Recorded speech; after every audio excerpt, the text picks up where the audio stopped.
This is every fight to make after the UFC 319 event over the weekend. I'm only going to be doing the main card, so let's get straight into it.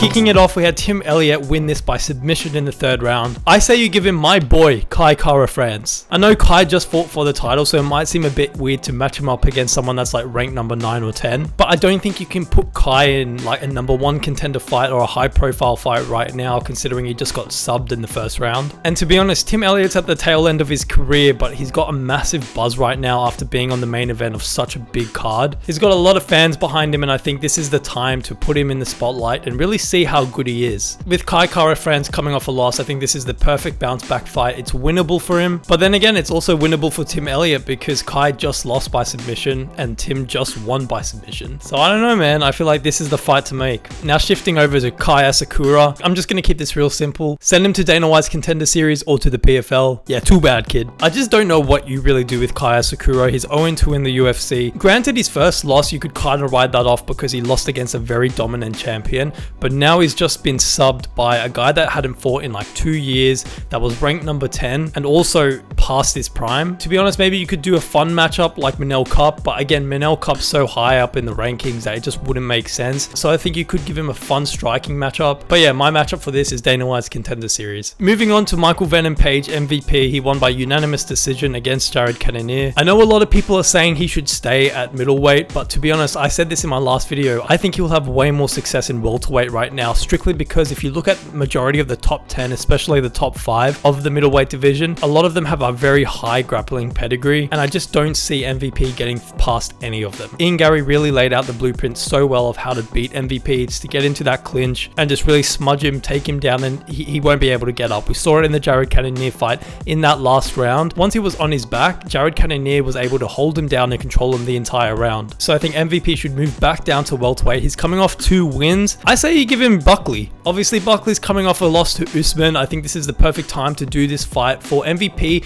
to get him really into that title mix. And then also, it will be good for Buckley to get a bounce back fight against a high profile name. I think this is a very even fight as well. Obviously, Buckley's got a very boxing heavy, you know, stiff, just forward pressure stance and fighting style. And that's not extremely effective against someone like MVP. I think MVP will be able to just angle out, use his distance, use his range, and pick when he wants to go in and attack. And I could see Buckley getting extremely frustrated. That being said, I know this might be a bit of a controversial take. I actually see Buckley coming into his next fight being very wrestling heavy. I think he's one of those fighters that wants to prove people wrong. And I think after that dominant loss to Usman, I guarantee you for a fact he's working extremely heavily on his wrestling and he's going to come into his next fight as a wrestler. Oh, we're wrestlers now. That was such a bad Nate Diaz impression. So yeah, give him Buckley. Moving on to the loser, Cannonier. Sorry, my dog. It was hard to really pick an opponent for him strictly because he's, again, at the tail end of his career. He's coming off a loss. You can't give him a high profile fight. He's not really a big name, so it's not like you could put him in one of these fun type of matchups. That's why I think you give him Roman Kopylov. In my opinion, Roman Kopylov has such potential. He's such a good fighter, but you know, he ran into someone like Paulo Costa who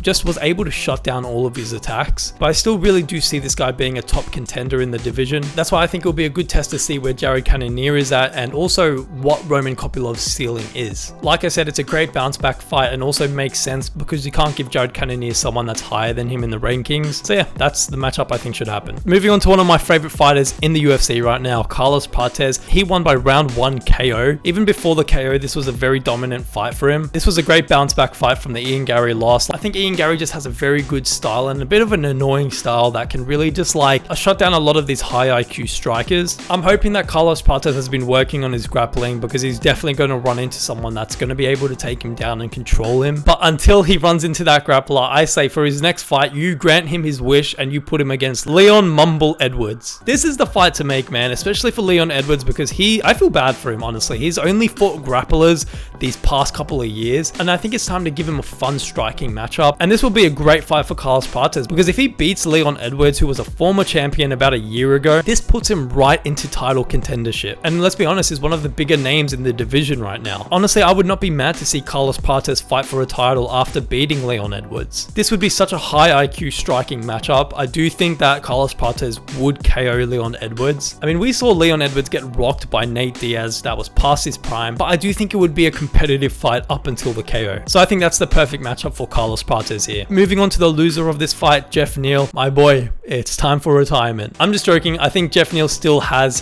some gas left in his tank. I don't know if that's the saying, but I say this is a very easy matchup to do. Give him Gilbert Burns. I think these two guys are guys that are past their prime that, you still want to watch them fight. Gilbert Burns and Jeff Neal, they both always put on exciting fights. We haven't seen Gilbert Burns in a long time, and I think this will be a great fight for him. He'll definitely have the grappling advantage in this fight. I think it's a very 50-50 fight though, because Gilbert Burns does not move his freaking head, bro. If only he moved his head, he could have probably beat Usman. Actually, I don't know about that. But yeah, both are quite similar in the rankings at the moment as well. And I think if you're going to give Gilbert Burns a matchup, I think Jeff Neal's the perfect guy. But yeah, enough of that. Moving on to the co-main event, we had Lon Murphy absolutely destroy Aaron Pico. Round 1 freaking KO, man. Come on. This is a very obvious one. Give him Volkanovski. If you had came to me before this fight and asked who should Lon Murphy face after this fight, I would not have said Volk if he did not get this round 1 beautiful KO. I mean, I don't know, man. It really puts him on the map for a lot of the MMA fans. Obviously, he's on such an undefeated streak, but he hasn't had a highlight reel KO like this in, I don't know if ever. Lon Murphy and KO in the same sentence? I don't know, man. I think this will be a very easy title defense for Volk. He's fought way tougher opponents with heavier hands that have better grappling, that have better striking. One thing I'll give Lon Murphy is that he knows how to win a decision, but to be honest, I think Volk is just more well-rounded in all areas. So hey, give my goat a free title defense. I don't know if I should be talking crazy like this. Lon Murphy literally trains like 10 minutes away from me, so I really hope he doesn't pull up on me. Moving on to the loser of this fight, Aaron Pico. I personally have beef with this guy, even though I don't know him, I've never met him. Even though I do have this beef with him, he did look really good in that first round up until the KO. That's why I'm going to say you give him Dan Ige, and if he loses against Dan Ige, you send him to the PFL. This is the last chance for these guys that come from other promotions getting like #1 contender fights. I think if this happens again, bro, I'm crashing out. Dan Ige is coming off a loss. Aaron Pico is coming off a loss. You can make the case that Aaron Pico doesn't even deserve to fight Dan Ige, but to be honest, I think this is a fight that would actually be really enjoyable to watch, and obviously both quite big names. So yeah, not much more I really want to say on that, but yeah,